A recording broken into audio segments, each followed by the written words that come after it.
अहम एव स्वयं इदं वदामि जुष्टं देवेभिः उत मानुषेभिः यं कामयेतं तं उग्रं कृणोमि तं ब्रह्माणं तं ऋषिं तं सुमेधाम्।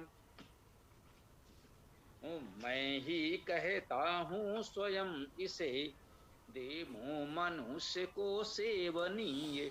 मैं जिसको चाहूं वृद्धिशील, उन्नत ऋषि मेधा मैं कर दूं। इस मंत्र की अथवा जो कहें कि इस पूरे सूक्त की इस पृष्ठभूमि को हमें ध्यान रखना होगा। ऋषि वाक है,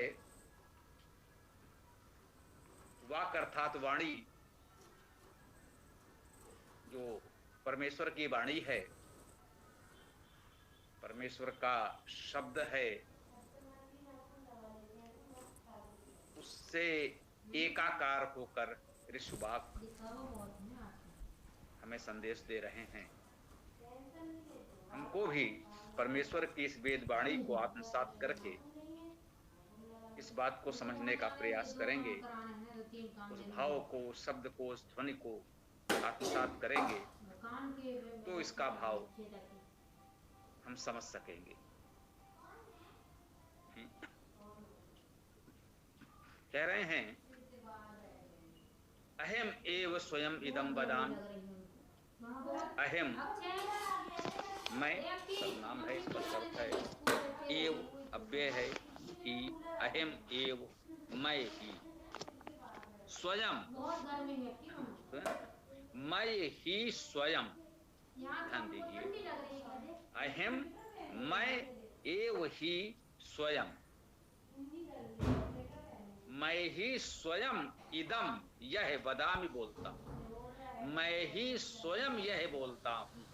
तो इसमें ध्यान देने योग्य बात क्या है? बहुत सीधे सरल शब्द हैं। मैं ही स्वयं यह बोलता हूं, इसमें कहीं कोई व्याख्या, कोई विशेष संदर्भ की आवश्यकता नहीं है। बहुत सीधे सरल शब्द हैं, सहजता से सबके समझ में आ सकते हैं। बदाम क्रिया है, बद बोलना धातु है, बदान बोलता हूं, से सर्वनाम है, अव्यय हैं, उनके अर्थ निश्चित हैं और सामान्य बोलचाल के शब्द होते हैं। परंतु ध्यान देने की बात इसमें इतनी है, इन शब्दों का प्रयोग किस प्रकार से किया जा रहा है। मैं ही स्वयं यह बोलता हूं, इस बात पर बल दिया जा रहा है। मैं बोलता हूं, मैं ही बोलता हूं, कह रहे हैं मैं ही स्वयं बोलता हूं, यह बोलता हूं। जो कुछ मैं कह रहा हूं, इस मंत्र में जो कुछ वो कहना चाहते हैं, उस पर कितना बल दिया जा रहा है, उसका महत्व बताया जा रहा है, कितने ध्यान से आपको ये बात सुननी समझनी है। बात बहुत सरल नहीं है, बहुत छोटी नहीं है, बहुत गंभीर बात बताने जा रहे होंगे। तब उस जो बात कहनी है उससे पहले आपको इतना कह रहे हैं, बिल्कुल सावधान कर रहे हैं। मैं ही स्वयं यह बोलता हूं, उस परमेश्वर से एकाकार वाक ऋषि कह रहे हैं, मैं ही स्वयं यह बोलता हूं। इससे आप ऋषि का आत्मविश्वास, उनका अध्ययन मनन चिंतन, या यूं कहें कि आप यह न सोचें कि मैं बोल रहा हूं, कोई व्यक्ति बोल रहा है, उस परमेश्वर से एकाकार होकर कह रहे हैं जैसे ये परमेश्वर ही बोल रहा है। इसको इस रूप में, इस गंभीरता के साथ आप सुने और समझें, यह बात महत्वपूर्ण है। अहम एव स्वयं इदम वदामि, मैं ही स्वयं यह बोलता हूं। क्या बोलता हूं? जुष्टम, जो कुछ कहने जा रहे हैं उसकी विशेषताएं क्या हैं, वो जुष्टम है। जुष्ट धातु का अर्थ है विचार करना, सेवा करना, सेवन करना, प्रसन्न करना। जुस प्रीत सेवन यो धातु है, अर्थात प्रीत करना, प्रेम करना और सेवा करना, ये उसके मुख्य अर्थ है। ये जुष्ट है अर्थात प्रेम से युक्त है, सेवा से युक्त है। प्रीति और सेवा से युक्त वाणी बोलता हूं। जो कुछ कहना चाहते हैं आपसे, हम आपको डरा नहीं रहे हैं। बहुत प्रेम से, प्रेम और सेवा से युक्त वाणी हम आपसे बोलने जा रहे हैं। उसको इसी भाव से प्रेम पूर्वक आप ग्रहण करें। देवे भी मानु से भी उत, देवे भी उत मानु से भी, देवों के द्वारा, देवे भी देवों के द्वारा, उत तथा मानुषे भी मनुष्यों के द्वारा। देव भी हम अब जान गए हैं, बहुत परिचित हो गए हैं, सभी सूक्तों में कहीं ना कहीं आता रहा है। देव धातु है व्यक्त करना, प्रकाश करना, स्तुत करना, आनंद करना, प्रीत करना आदि। तो देवों के द्वारा, जो दिव्य गुण युक्त हैं उनके द्वारा, तथा उसी प्रकार मानुष्य भी मनुष्यों के द्वारा। मनुष्य मन धातु से बना, जो मननशील है, विचारशील है। जब हम मनुष्य होते हैं, मननशील विचारशील होते हैं, गंभीरता से अध्ययन मनन चिंतन करते हैं, तो अगला स्तर हमारा ऋषि का और देव का हो जाता है। हम ऋषि और देव भी बन जाते हैं। देव का स्तर कुछ और उच्च है। जब उसको पूरी तरह से वो अपना लेता है, पा लेता है, तो हम उसे देव भी कहते हैं। कोई स्वयं को देव नहीं कहेगा, शिष्टाचार बस, लेकिन हमें जानना चाहिए कौन देव कहलाने योग्य है, हम तो उसे कहेंगे। तो वो कह रहे हैं देवों द्वारा तथा मनुष्यों द्वारा। अच्छा, ये हमने आपको बताया है कि तृतीया विभक्ति है देवे भी मानुषे भी। तृतीया में उसके द्वारा और उसके साथ दोनों अर्थ होते हैं। तो आप कह सकते हैं देवों के साथ तथा मनुष्यों के साथ। ये भी ठीक है। यहाँ ये भी ध्यान देने योग्य है, व्याकरण को थोड़ा सा देखें कि इसमें देवे भी कहा है। संस्कृत में देवे भी को ठीक नहीं मानते, वे देवई कहते हैं। संस्कृत में देवई ही हो सकता है, देवे भी नहीं होता। ये तब हर भी, गुरु भी, जगत भी होता है, परंतु देवे भी को वो ठीक नहीं मानते। स्वाभाविक है, वेद व्यापक है, मूल भाषा वैदिक ही है, वैदिक भाषा से ही थोड़ा परिवर्तित होकर संस्कृत बनी है। तो वेद में ऐसा कोई भेदभाव नहीं है, हर भी, गुरु भी, जगत भी होता है तो देवे भी होता है। उसी तरह से मनुष्य भी है। संस्कृत में मनुष्य होगा, मानुषय होगा भी नहीं लगेगा, तो वेद में तो होता है, क्योंकि भी तृतीया विभक्त बहुवचन की विभक्ति है, तो वेद में तो सब में लगती है, वेद में कोई भेदभाव नहीं, क्योंकि वो मूल भाषा है। जब परिवर्तित होकर कोई भाषा बनती है, एक प्रकार से अपभ्रंश होती है, तो उसमें इस तरह के कुछ प्रयोग प्रचलित हो जाते हैं, तो वैसा स्वीकार करना पड़ता है। वैदिक भाषा ही मूल भाषा है, उसमें सब कुछ उदारता से सामान्य है, स्वाभाविक है, उसमें ऐसा कोई भेदभाव नहीं होता। तो देवों, देवे भी उत मनुष्य भी, देवों के साथ और मनुष्यों के साथ। यम, जिसको कामये, कामना करता हूं, कामना करता हूं, ये भी आप लोग जानते हैं। कामना इच्छा अच्छी तरह परिचित शब्द है आपका। वैसे भी तो धातु जानना है तो कम धातु है, कम धातु का अर्थ कामना करना, इच्छा करना, चाहना।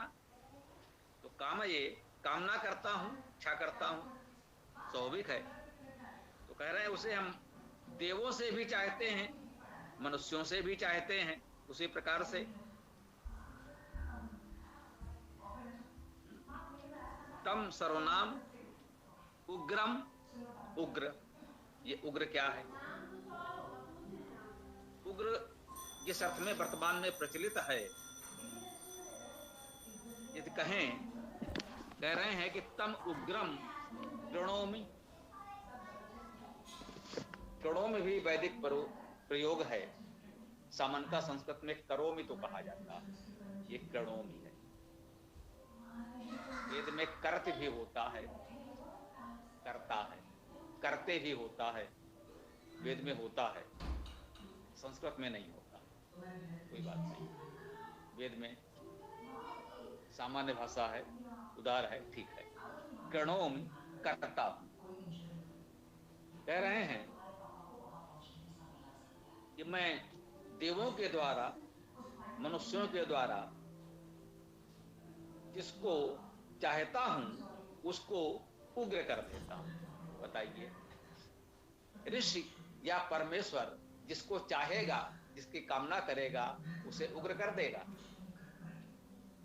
अब उग्र का यदि वर्तमान अर्थ आप ले लेंगे तो कहेंगे भाई वेद आपको उग्र होना सिखा रहा है। वो कह रहा है कि एक ऋषि, एक ईश्वर जिसको चाहेगा उसे उग्र बना देगा। क्या वेद की मूल भावना के अनुकूल है? वेद में अब तक आप जो पढ़ते आए हैं, क्या ऐसा विचार कर सकते हैं? नहीं। तो उग्र शब्द का अर्थ क्या है? उत उपसर्ग माने तो गृह धातु हो सकती है, और इसमें कुछ धातु भी मानी गई है।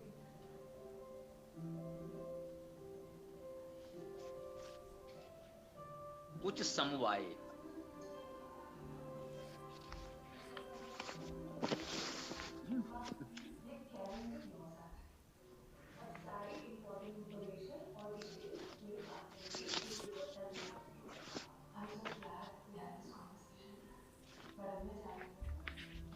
उग्रम में कुछ समवाय धातु है।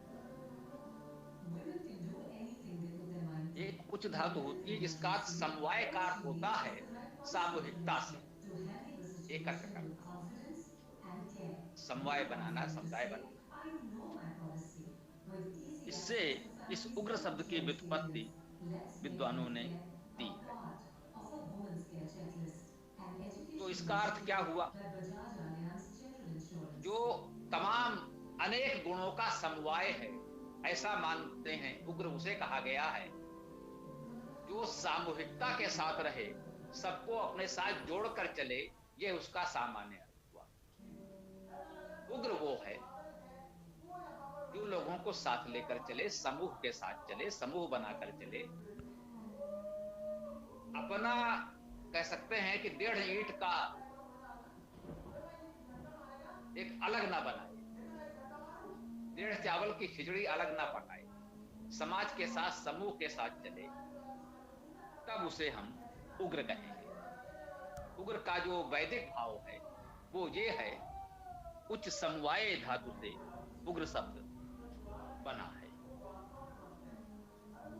इसको इस रूप में भी कहते हैं कि जो अनेक गुणों का समवाय है, समुच्चय है, उस महान गुणवान व्यक्ति को उग्र कह सकते हैं।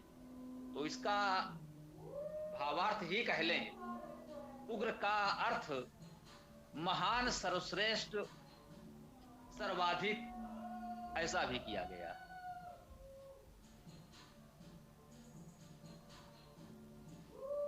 तो अर्थ, भावार्थ इसका स्वीकार्य है। उग्र का शाब्दिक अर्थ यही है जो सबको साथ लेकर चले, सामूहिकता के साथ चले। स्वाभाविक है उसमें बहुत से गुण होंगे, तभी लोग उसके साथ चलेंगे। ये उग्र शब्द का अर्थ बहुत अच्छी तरह आप लोग समझ लें। समय के साथ कुछ शब्दों के अर्थ बदल जाते, तो ये हमें ध्यान रखना होगा। उग्र शब्द को उस अर्थ में नहीं ले सकते जैसे हम आजकल उग्र बोलते हैं, ये उग्र स्वरूप है, वो बड़े उग्र हो गए। उग्र का अर्थ यहाँ पर आक्रामक, क्रोधित, नकारात्मक अर्थ में चला जाता है। वेद में इसका ये अर्थ नहीं है। उच्च समवाय धातु से उग्र शब्द की निष्पत्ति मानी गई है, या उत उपसर्ग मान लेंगे तो गृह धातु के साथ भी कह सकते हैं। तो अभी उत्कृष्ट, उत्तम वाणी वचन ग्रहण करना होगा। गृह धातु का अर्थ सींचना, जानना, समझना। गृह धातु का अर्थ शब्द करना, खाना निगलना आदि भी है। तो कुल मिलाकर ये ठीक है कि अनेक गुणों का समवाय, समुच्चय हो। ये जो भी अर्थ आप कर सकते हैं धातु के दृष्टि से, सभी स्वीकार्य हैं। ये सभी गुण उसमें होने चाहिए जिसे हम उग्र कहने जा रहे हैं। अर्थात वह प्रमुख महान व्यक्ति है जो ये अर्थ किया गया है, ठीक है, महान, सर्वश्रेष्ठ, सर्वाधिक, ऐसा अर्थ विद्वानों ने किया है और वो ठीक है। उग्रम प्रणोम, उसे हम कहते हैं उसे मैं उग्र करता हूँ, उग्र बना देता हूँ, अर्थात महान बना देता हूँ, सर्वश्रेष्ठ बना देता हूँ, सबको साथ में ले चलने योग्य गुणवान बना देता हूँ। यह एक उत्तम भावना है। तम उसको ब्रह्मांडम, उसे मैं ब्रह्मांड बना देता हूं। ब्रह्मांड शब्द है, ये कहीं ब्राह्मण शब्द है, ये ब्रह्मांड शब्द, अर्थ लगभग एक ही होगा। ब्रह्म, ब्रह्मांड, ब्राह्मण एक ही धातु है, थोड़ा सा प्रत्ययों का सूक्ष्म अंतर है, अर्थ एक ही होगा। ब्रह धातु का अर्थ है वृद्धि होना, शब्द करना, वृद्धशील और शब्दशील शब्द करता, जो स्वयं आगे बढ़े, दूसरों को आगे बढ़ाए, स्वयं शब्दवान हो, विद्वान हो और दूसरों को प्रवचन करे, सिखाए, पढ़ाए, वही ब्रह्मांड अर्थात वृद्धिशील है, यही अर्थ होगा। तम उसको ऋषिम, ऋषि बना देता।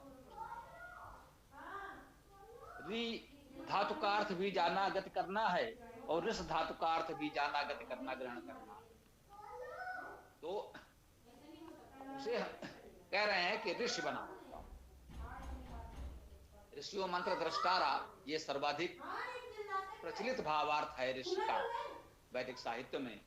तो जो मंत्र द्रष्टा है, मंत्र के अर्थों को ठीक ठीक जानने, समझने, देखने वाला है, उसे ऋषि कहते हैं। गति करने में जानना, समझना, ग्रहण करना भी अर्थ इसमें दिया हुआ है, भाव है। जो मंत्रों को जानता है, समझता है, ग्रहण कर लेता है, उसे ऋषि कहते हैं। कह रहे हैं मैं ऋषि बना देता हूं। तम सुमेधाम, उसको सुमेधा बना देता हूं। सु उपसर्ग है उत्तम, मेधा, मेधा मेद्र धातु है जिसका अर्थ है शीघ्र समझना। जो शीघ्र समझ सके किसी बात को, कोई बात समझाई जाए, आपको शीघ्र समझ में आ गई, कहते हैं भाई ये मेधावान बालक है, ये मेधावान विद्यार्थी, अच्छी मेधा है, अर्थात कोई बात सिखाने समझाने से वो शीघ्र समझ जाता है। तो मेधा धातु का अर्थ है यही, आप सब जानते भी हैं, सुमेधा अर्थात उत्तम मेधा युक्त उसे बना देते हैं। तो आइए एक बार इस मंत्र को सरलता से दोहरा देते हैं, समझ लेते हैं। ओम अहम एव स्वयं इदम वदामि, मैं ही स्वयं इसको कहता हूं। जुष्टम देवे भी उत मानुषे भी, कहते हैं यह प्रीतिपूर्वक सेवा युक्त वाणी को मैं कह रहा हूं। कैसे? देवों के साथ और मानुषों के साथ प्रीति और सेवा युक्त। जो कुछ मैं कहने जा रहा हूं वो कैसा है ये बताया। अहमेव इदम, अहमेव स्वयं इदम वदामि, मैं स्वयं इसको कहता हूं, जो प्रीति युक्त, जो देवों और मानुषों के साथ प्रीति और सेवा के युक्त है। जो वाणी हमारी है, जो वेद वचन ये मंत्र कह रहा है, वो देवों के साथ और मनुष्यों के साथ प्रीति और सेवा से युक्त होकर आप सुने, समझें, अपनाएं, तो इसका आपको पूरा लाभ मिलेगा। और जो इस वाणी को इस भाव से सुनता समझता है, उसके लिए अगली दो पंक्तियों में, दो चरणों में आश्वस्त किया जा रहा है कि यम कामये, जिसको चाहता, जो हमारी बात सुनेगा, मैं उसको चाहूंगा, स्वाभाविक है। जो मैं आपसे कहना, सिखाना, बताना चाहता हूं, जो हमारे भाव विचार हैं, सामान्य सा हम आपसे निवेदन कर रहे हैं। घर घर वेद, जन जन वेद, आप स्वयं वेद को पढ़ें, समझें और दूसरों को सूचना दें, उसको भी जानकारी दें, लोगों को वेद से जोड़ें।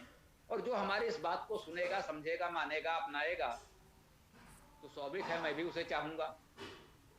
तम कामये, उनका यम कामये, जो ऐसा करता है, तो जिसको मैं चाहता हूं, तो जितनी हमारे सामर्थ्य है हम आपका कुछ हित करना चाहेंगे।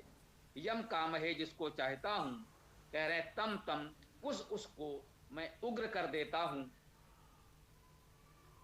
अर्थात महत्वपूर्ण बना देता हूँ, उसको ब्रह्मांड वृद्धिशील बना देता हूँ, उसको ऋषि बना देता हूँ, उसको सुमेधाम उत्तम मेधायुक्त बना देता हूँ। ये इस मंत्र का अर्थ